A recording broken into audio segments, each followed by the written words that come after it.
I can't necessarily say that this project is going to yield a Premier League winning team in 3 years. I can't say that because to what you're saying, what if Cole Palmer wants to leave in 2? What if Okay, but I don't like all this stuff though.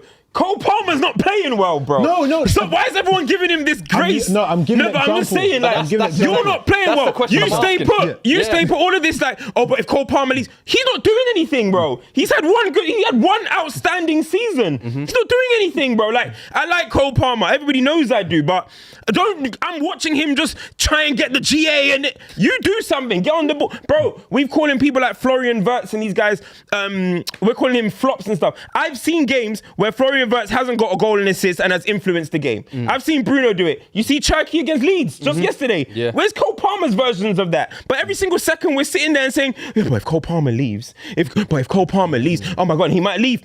I know who's paying 100 million for Cole Palmer right now. Nobody. So get on the pitch and do something. There's too much. You know what I mean? There's too much. If he leaves, if he's not doing anything for me to be screaming that. You know what I mean? And then Tunde is posting. He's going to Man United. He's not coming to United, bro. He's not coming to Man United, bro. He's going to Man United. Tunde chill. As if he could just open up. You just walk into Old Trafford, bro. What is going on? There's too much, bro. Chelsea are a big club. Stop all of this. Oh, if he leaves though, but if he leaves, he's not doing anything like that. That's I even understand. That's the reality of their situation now, though. Bro, I even understood it, yeah. I didn't like it, but Man United fans used to do that with Bruno. But this guy's putting up like 40 GA a season. He's performing. Okay, you guys have got something. At least got some legs to stand on. What's Cole Palmer's legs to stand on right now? No, to be saying, oh my God, please don't leave me. You're only as good as where your stock is. Like you're only as good as your last performances. Yeah. Like and.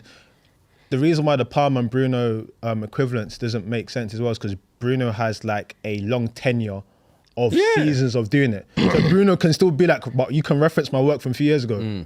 The Palmer thing right now, it's the one great season, then in totality, it's the injuries and whatnot, and it's like you're not of where you need to be. And I've said it a few times on the pod this year, it's like Cole Palmer is not the Cole Palmer that we were talking about. And yes, we can say there's injuries, but the influence isn't there. And that's why now we're looking at other players. That's why Chelsea fans are like, oh my gosh, Steve.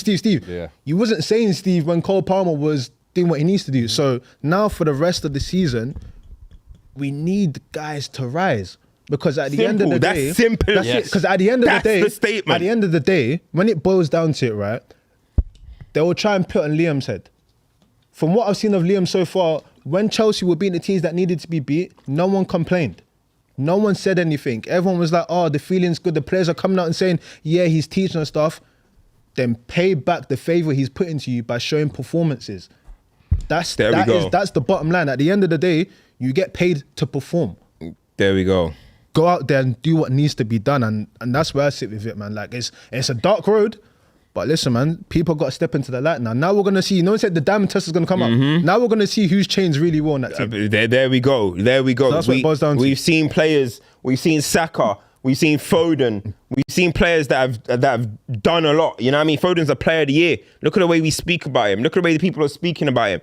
But oh, God forbid you say something about Cole Palmer. You know what I mean? You would think he's some Ballon d'Or winner or something. I like the player, but like people need to kind of calm down a little bit. Do you know what I mean? But on Arsenal side, it's a big win. It's an important win because I can't lie. I think a lot of people actually started looking at that Leeds game that City had and thought, Leeds could actually get something here. So then City walking away from sometimes in a title race, a 1-0 can be as impactful as a 5-0. Yeah. At the end, it was still 3 points, but it's the manner. They had to, look at this guy. They had to dig deep. They had to dig deep against Leeds. So Arsenal had to react in a way. And I think, you know what? I think Arsenal it did feel a bit nervy at some points. I did feel like it was a little bit nervy. I'm not going to put that on the manager. I do know after the red card, Chelsea actually had more of the ball and like nearly double the passes of Arsenal, which is a bit of a concern, right? So that for me is anxiety kicking in. That's like, there's sometimes where it's like, you can still attack. Attacking sometimes is the best form of defending, you know what I mean? And I think sometimes late in these Arsenal games, they do relieve the ball to the opposition. And that could be a little bit nervy. You don't want to be getting in a habit. You don't want to be getting in a habit of that. This is what I was going to say, because again, when we played them in the Carabao Cup, as soon as it was like 10 minutes left and the onus is on Chelsea to score, they were like, we dare you to score them. Yeah. And I guess the nervy bit that could is, cost you Wolves. Well, this is the thing. The nervy bit is when you start having those 1 or 2 mistakes that can lead to something. That's the for thing, you're instance, seeing you a know lot when of Declan Rice Rice- back pass. Exactly. Yeah. And You're then if seeing you a can lot see the corner. of you're seeing a lot of unforced errors from them, 100%. which makes me think, okay, there's a bit of nerves. Zubimendi and Raya had a moment Yeah, as well. yeah, he's had that a few times this Yeah. season. You know, there's a little bit. Even Saliba, who's usually the coolest player on the pitch, he got picked at one point. And I'm like, all right, you can see there's a little bit of nerves, but it's a title race, and I do think Arsenal have the most pressure to win a title I've ever seen. I don't know about you guys. In the Premier League, I think this is the most How many pressure a years? team. 22? Since I've started watching football, Yeah. I've never seen a team with more pressure to win the title ever. Yeah, I hear it. feels like I hear it. It genuinely I feels think like if 'cause they they've win had it, so many close runs as well. And yeah. it's been 22 years. Yeah, and yeah. They've been the top team. It for as genuinely long as they feels have. like if they don't win it, like you're scared for the future of the club. Yeah. That's how it feels, right? So I think that sometimes is seeping through. You feel it. You can even hear the crowd sometimes are getting a bit anxious, but they got to win, and it's an important win. It's a massive win for them, and in their style as well.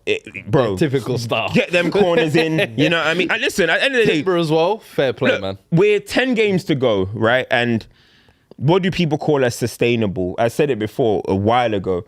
At the end of the day, you know, I was saying just before they scored, I was saying to Mays, they need someone to have a bit of personality on the pitch right now.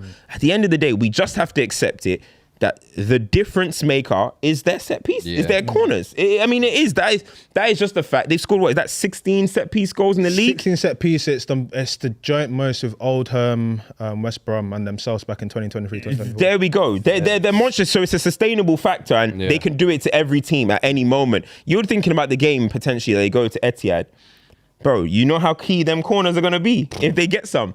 So at the end of the day, like it's a it's a scrappy win.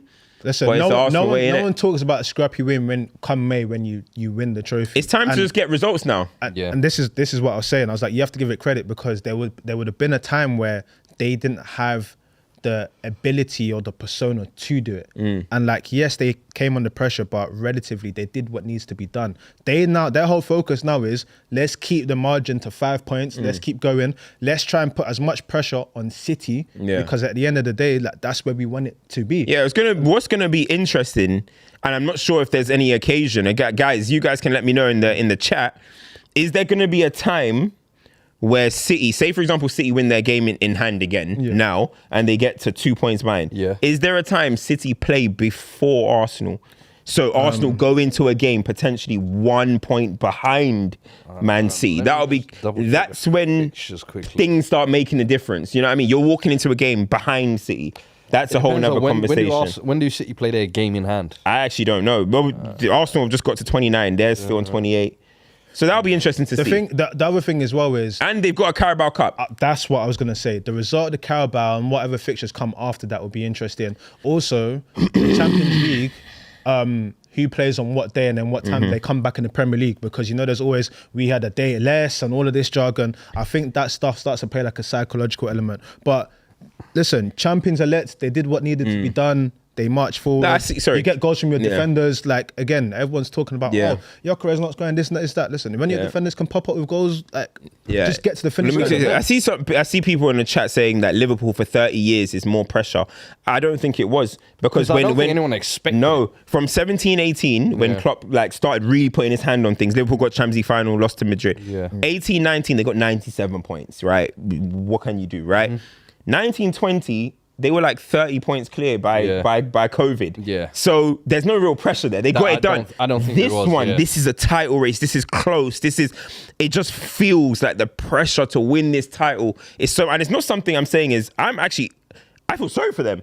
That's how much pressure it is. Like, I wouldn't want to be playing in this. I'll be honest, bro. I feel sorry for them. Week after week is something to put up with, and let's just be honest. Arsenal noise and Liverpool noise isn't the same. Different. When something goes on with Arsenal, it's bigger than when something goes. Liverpool are a bigger club, but the noise, the media, they're way more on Arsenal than Liverpool. So for me, from any team I've ever seen to win a title this season, 25-26, is the most pressure I've ever seen for a team in the Premier League. It's not mad.